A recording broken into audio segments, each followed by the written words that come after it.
there's an invasive lionfish. And boom, got him on the second try. And we can always turn that miss into a shish. Boom. 2 on 1 spear. That's what we do. Sometimes when you see 2 together, sometimes it's a little quicker just to put them on 1 spear. We have a long enough spear tip that we can pull that off. But sometimes there's situations come where we'll try to shoot one of the lionfish and they'll get away and go underneath a ledge. Luckily, that guy didn't get under the ledge. But this guy just saw me come and see him freak out, and he goes right into a hole and miss. And now I can't really find him. So I go ahead and set the camera up to see where he's at.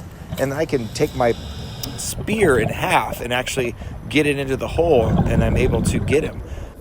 With nothing to stop these lionfish here in this area where they're invasive, every one of them is going to eat over 50,000 if they live their full life. So the lionfish we collect in a day, for example, today, throw them in the container. Today we got, I would say, right around 40 or 50. So that's maybe 2.5 million, 2 million fish that we saved by getting that many. Sometimes we get a lot more than that. I try to get this little guy and feed it to that eel over there, but it got away. But then the eel came over and was like, hey, did you get something for me?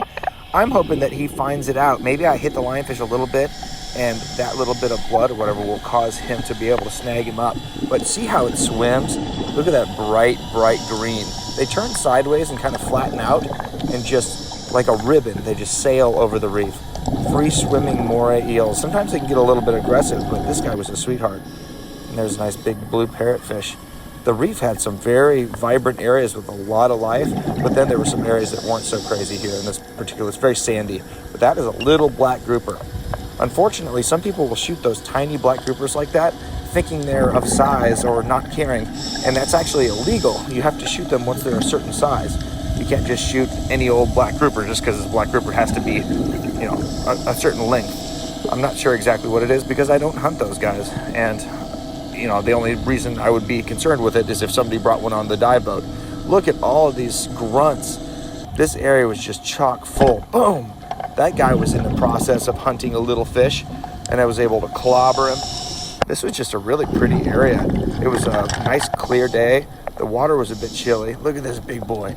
Look at that pufferfish. They are huge, guys. You don't even know. Those are like 14 inches long or so. So when you think of a pufferfish, sometimes you think of the little guys, but that guy is a monster. I saw so many of those, and it was so cute. They hover over the barrel sponges and just kind of look at you. And they're not very scared of people, surprisingly. Sometimes they'll shoot away. I think in this video, one of them kind of gets spooked a little bit. But look at all that life. It's so pretty. And even there, it looks like rock, but all those little things are sponges. So there's a lot of sponge life, and the sponges help to kind of clear and clean the water. Some beautiful butterfly fish there too. There's different wrasse, all kinds of different sponges, and some hard corals, and some soft corals. But most of this is just sponge, and those huge ones are the barrel sponges. So those get massive. They can be found all over the world, circumtropical, maybe even into colder waters, maybe not just tropical. Heck, look at him hovering over that barrel sponge. The size of that one. All those little spikes will stand up on end when he blows himself up. And but I, of course, boom, don't want to make him blow up because that's not very nice.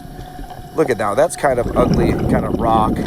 We're just in an area that gets covered with sand occasionally. Look at all those Sergeant Majors. There were so many. Wow. And because it gets covered in sand, it kind of loses growth, and it's not very healthy. But it's an area where we always go to try to maintain the amount of lionfish in those areas. We want to remove as many lionfish, no matter where they're at. Boom! If you don't remove them in the ugly areas, then they're going to get to the pretty areas. So fish is a fish. You always want to save as many fish as you can. Like I said, we don't hunt these gorgeous lionfish where they're from. There's 14 different varieties of lionfish, and we don't hunt any of them unless they're invasive. Oh, I just missed that guy. I have to shoot him again there. And there's over 100, I think there's 100 species of scorpion fish. So the family is very diverse. For everything from sculpin to stonefish, scorpion fish, Eschmeyer scorpion fish, paddle flap, I think that's another name. Look at that guy, he got a little spooked, swam away. There's just tons and tons of them. Tasseled scorpion fish. There's all kinds of lionfish. Look at that guy. He went right between those two barrel sponges, and I was able to make a nice little sniper shot down the middle. Look at this. He pops off. Oh crap, and then swims away. So he got up next to my body. I was able to kind of shove him off and then take another shot at him. It seems cruel. We're just hunting for food, though. This is what you do when you're trying to collect food to eat, to go to restaurants and sell it.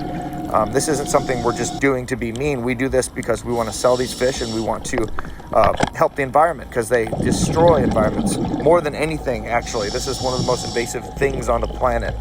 Where it's from, it's kept in check really well, because there's all kinds of critters that love to eat them. But that's in the South Pacific, not here. Thanks, guys.